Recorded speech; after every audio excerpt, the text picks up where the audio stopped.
भारत संयुक्त राष्ट्र सुरक्षा परिषद में इसके अस्थायी सदस्य के रूप में प्रवेश करने जा रहा है। संयुक्त राष्ट्र सुरक्षा परिषद की 5 अस्थायी सीटों के लिए 17 जून को चुनाव कराए जाने हैं और एशिया प्रशांत समूह के एकमात्र समर्थित सदस्य के तौर पर उम्मीदवारी के चलते भारत की जीत तय मानी जा रही है। इसी सिलसिले में विदेश मंत्री डॉक्टर एस जयशंकर ने शुक्रवार को एक पुस्तिका जारी की। इसमें संयुक्त राष्ट्र सुरक्षा परिषद में सीट सुरक्षित करने के भारत के अभियान की प्राथमिकताओं का जिक्र है। डॉक्टर एस जयशंकर ने कहा कि वैश्विक शांति और सुरक्षा को लेकर सभी देशों के समक्ष विभिन्न चुनौतियां बनी हुई हैं और आतंकवाद ऐसी समस्याओं का सबसे बड़ा उदाहरण है।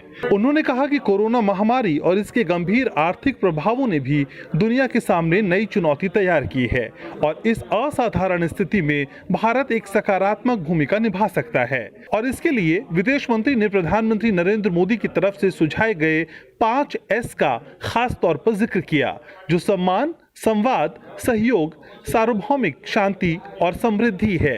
Our 5S approach to the world: सम्मान, respect, संवाद, dialogue, सहयोग, cooperation, Shanti, peace, to create conditions for universal samriddhi, prosperity. Through this approach, we seek to move towards a new orientation for a reformed multilateral system, also known as norms.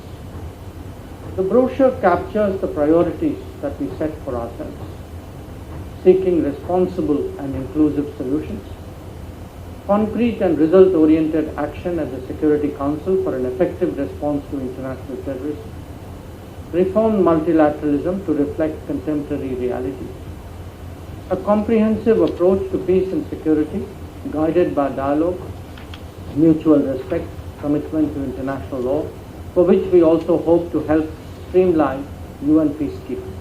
Doctor S Jaishankar ने कहा कि अंतर्राष्ट्रीय मंच पर बहुपक्षीय संगठनों में सुधार, वैश्विक शांति और सुरक्षा, आतंकवाद से मुकाबला और आपसी संपर्क के साथ साथ भारत तकनीक के उपयोग के लिए नए अवसरों के लिए काम करेगा।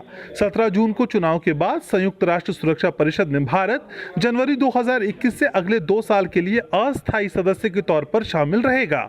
हालांकि ये पहला मौका नहीं है जब भारत सुरक्षा परिषद का अस्थायी सदस्य बनेगा। इससे पहले भी भारत 7 बार सुरक्षा परिषद का अस्थायी सदस्य रह चुका है। अखिलेश सुमन, राज्यसभा टीवी।